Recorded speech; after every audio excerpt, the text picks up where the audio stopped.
আপনারা যারা 3 বিঘা করিডোরে যেতে চান তাদের জন্য আজকের এই ভিডিওটি না টেনে পুরোটাই দেখবেন।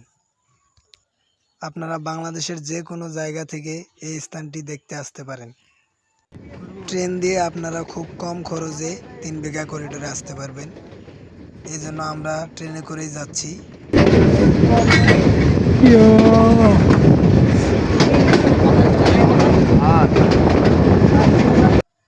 এটি হলো লালমনিরহাট রেলওয়ে স্টেশন। স্টেশনটি দেখতে খুব সুন্দর এবং অনেক বড়। এটি উত্তরবঙ্গের বিশাল বড় একটি স্টেশন, আপনারা দেখতেই পাচ্ছেন। বেশ কয়েকটা স্টেশন পার হওয়ার পর আমরা চলে আসলাম পাটগ্রাম স্টেশনে। আমরা 10 জন ছিলাম, তাই আমরা একটি ভ্যান ভাড়া নিয়েছি। আপনারা ভ্যানে করে অথবা অটোতে করে আসতে পারবেন। অনেক জার্নি করার পর অবশেষে আমরা চলে আসলাম 3 বিঘা করিডোরে। এটি হলো বিজিবি চেকপোস্ট। 3 বিঘা করিডোরের শুরুতেই এই চেকপোস্টটি বসানো হয়েছে। এখানে অনেক পর্যটক আসে ঘুরতে। দুই পাশে বাংলাদেশ এবং মাঝখানে ইন্ডিয়া। মাঝখান দিয়ে ইন্ডিয়ার রাস্তা চলে গেছে। ভিতরে ভিডিও করা একদমই নিষেধ, তাই ভালোভাবে ভিডিও করতে পারিনি।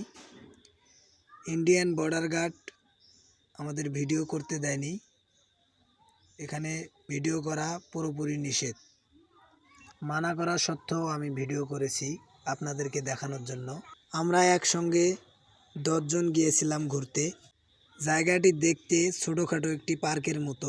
এখানে দূর দূরান্ত থেকে অনেক পর্যটক আসে দেখার জন্য।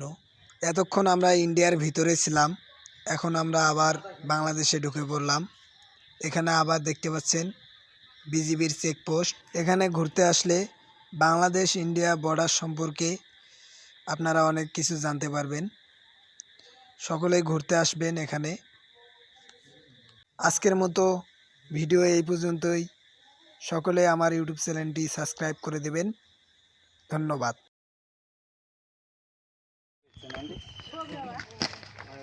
বগুড়া বাবা গরম লাগে, আবার ঠান্ডা হয়ে যাবো।